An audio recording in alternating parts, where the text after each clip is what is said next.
And, well, Disney have decided to drop 2 episodes on us this week.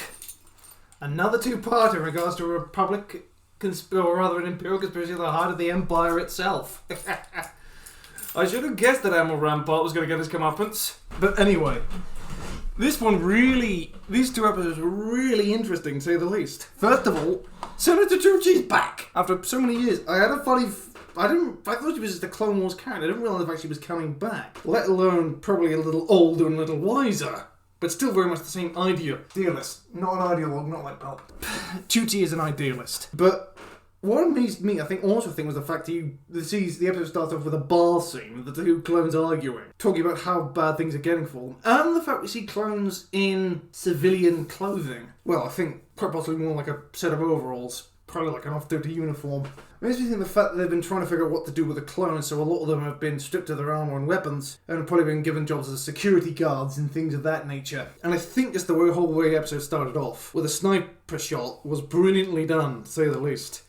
The other thing I think was just how the conspiracy just all came around, with Senator Tucci trying to figure out what was going on in the Republic. Or just because of the fact she wanted to, do something for the clones, as it probably what some other people thought, and the fact that Tucci, Organa and others are in the minority in the Senate, given the Machiavellian manipulations of the Empire and Palpatine, plus most likely the fact he's been able to get a few senators he likes in certain places, despite the pro-human stance of the Empire. The fact it was aliens actually saying the fact the need of security makes me think quite possibly they were stooges put in place after the Clone Wars. I suppose the fact that Clone Wars didn't lose their seats in the Senate, but that's besides the point. I think the other interesting thing was the fact of, yes, Rex is actually trying to build his network up, but he only has too many, and I think quite possibly Slick was going to be one of his informants, and quite possibly could use that insider knowledge.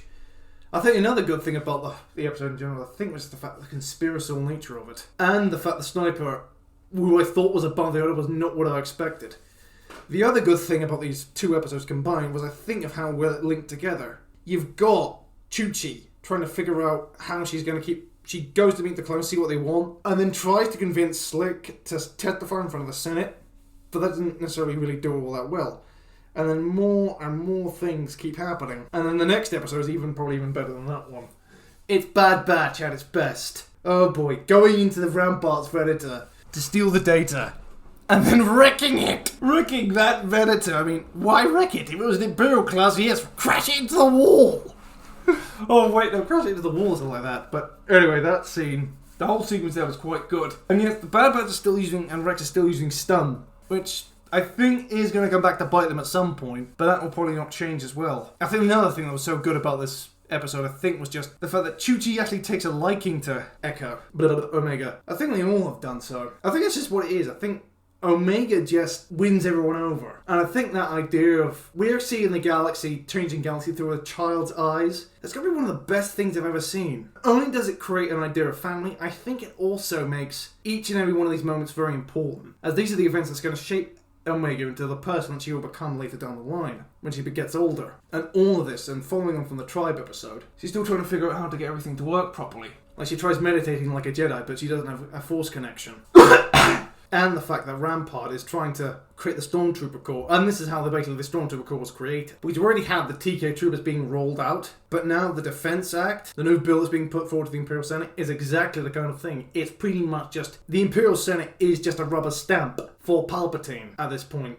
That's all it is. With just a few discerning voices to allow him to make adjustments to build to make them more publicly and acceptable and politically correct. I think another thing was just how good it was, and what I suspected about the Empire. The fact that when the evidence came out about Rampart, I always figured the fact that Rampart, I think, was one of the Imperial stooges, and I always figured he was going to be corrupt for the sake of his advancement of his own career. But I didn't realise the fact that he was actually one of Palpatine's manipulated stooges. The fact that, and Palpatine is just proving exactly how good of a villain I think he is even now. He threw Rampart under the bus because it put everything in jeopardy.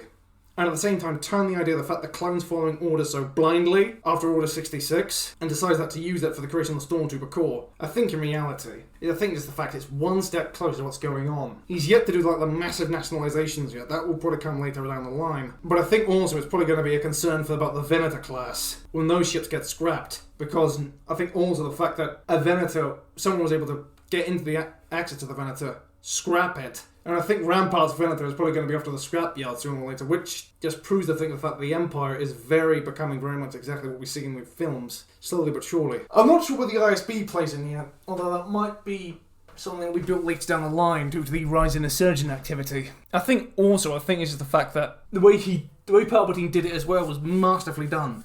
We always saw him in the trailer, but I didn't expect this.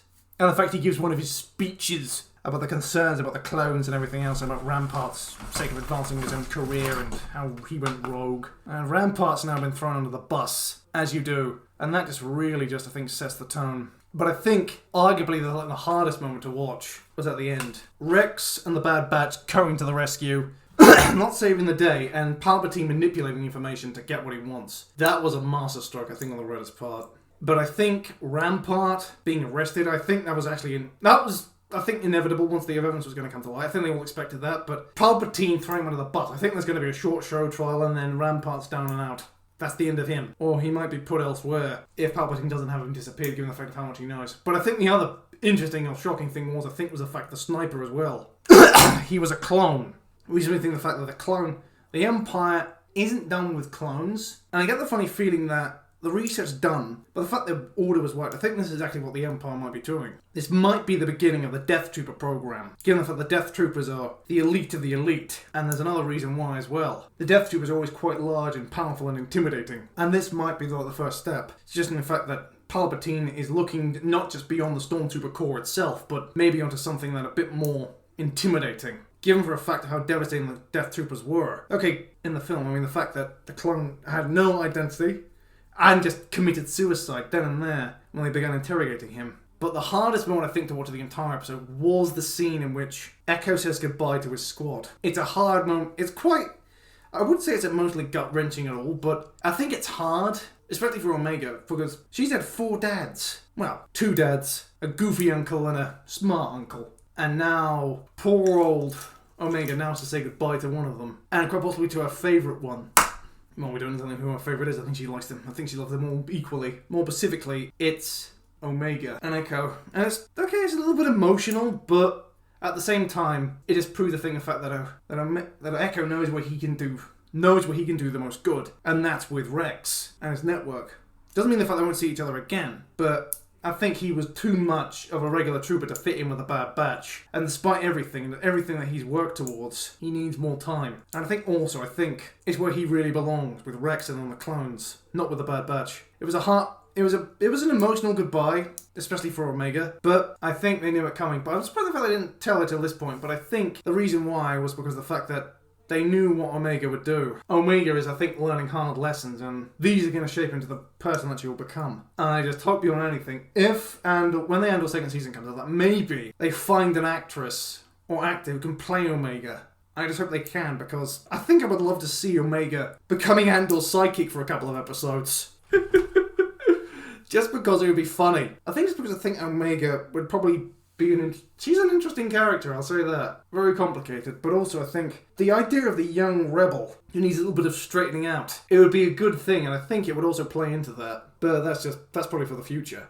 One thing I do wish for, though, is in the next episodes is more of this dark atmosphere, and I think the next episode really focus on Omega just dealing with the emotional fallout of Echo leaving. And the Bad Batch trying to cheer up. If they go for a full episode, that should be it. They should be the Bad Batch trying to cheer up Omega, which is going to be funny to say the least. And I hope for a fact we see more Stormtroopers being idiots. I hope for a fact we actually get some comedy as well. It would be nice to see the Empire going like, the Bad Batch, get them! Like the scene of the first episode in which the poor clone trooper got stunned twice. They should really do that. They should really have a Stormtrooper go like, ow! And he gets stunned and they don't know if he's a clone or not. And then he goes like, and he gets stunned again. Or he gets stunned and gets shot somewhere like up the arse. Oh god. Oh god, that. Well anyway, I've been the Universal Challenge. I wish to please leave a like, comment and subscribe, and I'll catch you in the next one. Cheerio!